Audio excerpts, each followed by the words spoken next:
भौजी गइल रानी मेला आ किने के ले आइल रानी केरा खा छील छील। नमस्कार प्रणाम। हाँ तो हमरे नाम भूषण स्टार शो। तो आज हम कहे वाला बानी एगो मेला में के प्यार मोहब्बत। मेला में के प्यार मोहब्बत कहे वाला बानी हम। बुझ जाई कि हम भैया गरानी मेला आ रुपया रहे 20 गो, वही में एगो लड़की से सेटिंग हो जाता।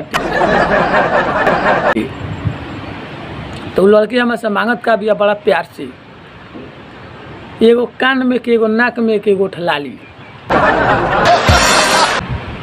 आ बाद में जब पसंद पड़ता तो कहती हमरा हो चाहे हारे।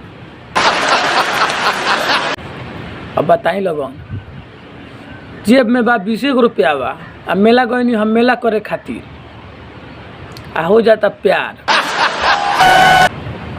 अब जैसे जो हम कहनी कि हमरा लंग अभी रुपया नहीं के भियान लेके हम रुपया, तो हमरा के कह देती है इनकार, दूसरा के कह लेती है सेठ। हम बड़ा दुख का कहूँगा से मेला में से बड़ा दुख से नहीं हम 20 गो तो रुपये ले गरनी आ वो प्यार हो जाता थे। हमको मालूम थोड़े ना रहे कि हमरा से वो प्यारे कली हो। बताई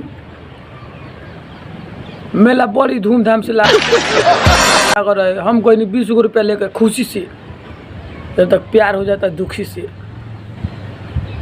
तो का पूछ ले बनी आजकल के प्यार पैसा के होता व्यापार।